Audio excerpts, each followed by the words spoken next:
I grew up in a difficult home. I grew up not eating well.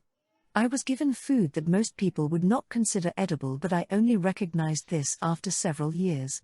It has impacted my ability to tell via taste. I struggle to recognize when something doesn't taste good. I'll eat something most people would be disgusted by. I have learned how to cook as an adult, and I have asked for my husband and his family to be honest if something wasn't good. They told me it was good. They have always eaten what I cook and said nice things. My husband's parents hosted a dinner party recently and asked each kid/in-law to bring a dish. I noticed right away that my dish was a struggle for other guests. It was the only one being somewhat avoided or ignored on the plates of guests. And then someone asked who the hell cooked it because they wanted to get sick. I apologized and said I had no idea it was bad. I was a bit of a mess, honestly. I took the rest of my dish up and tossed it so nobody else would, accidentally or not, grab any. A few guests apologized for not eating it, and I said it was fine. I offered to let them dump it on my plate. Things grew tense. One person felt unwell after it. I felt so upset that my husband and his family placed me in that position. They know I can't tell personally. Yet nobody said my cooking was bad or that I shouldn't bring a dish.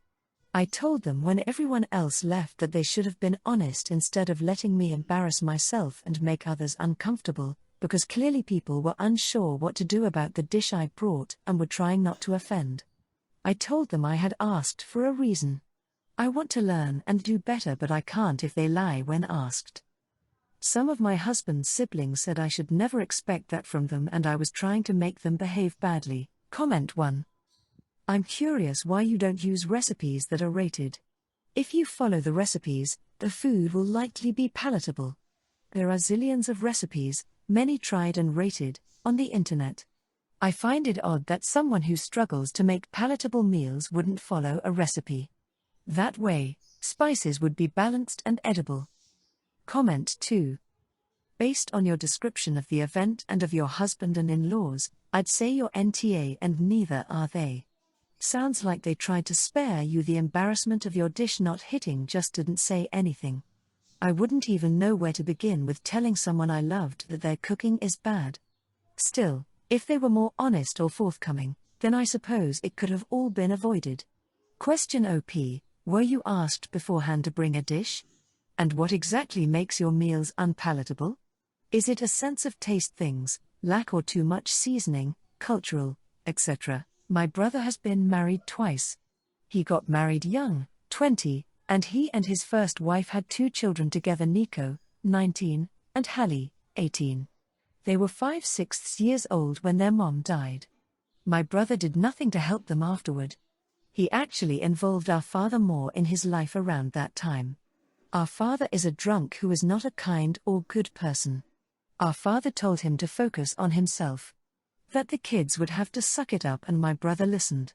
He would not listen to me when I told him he and the kids needed help, not just him.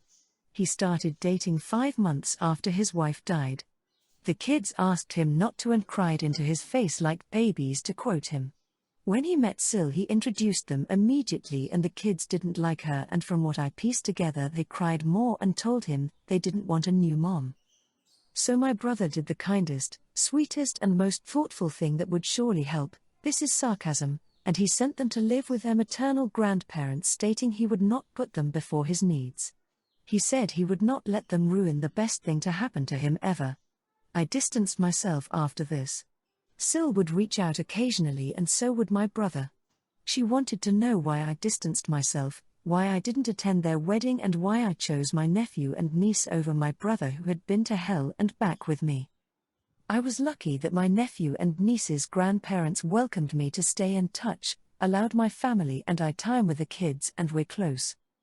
My brother and Sil now have 2 young children together, both under 4 I believe, and Sil has now decided that the kids should know each other after my father brought up Nico and Hallie in front of the younger kids.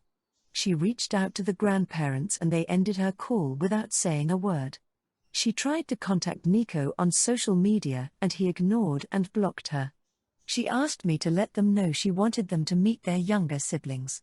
I did tell them, but more as a heads up so they knew she wasn't giving up. They told me they did not want to meet the kids and would not reply to requests for contact. I told Sil what they said. Now she's come up with this amazing idea, after other failed attempts, that I should babysit when I know Nico and Hallie will visit, so they have to meet their half-siblings. She told me I need to help establish contact. I don't actually know the younger children. I saw them once, but never babysat, and I am not a regular part of my brother's life or the lives of his wife and youngest children. So that alone is concerning that she'd think it was good.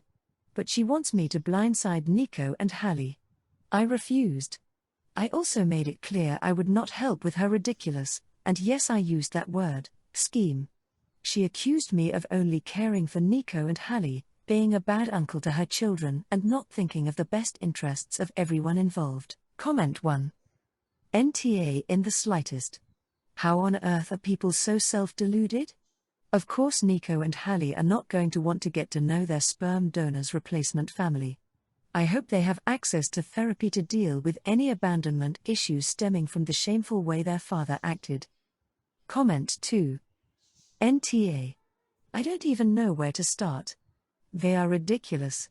Why are you still in contact with them? If your Sil is trying to say anything like the best interest of everyone, just laugh at her face. Don't even bother to ask where the best interests were when her husband gave up his grieving children to be with a new woman. Just laugh and then block them.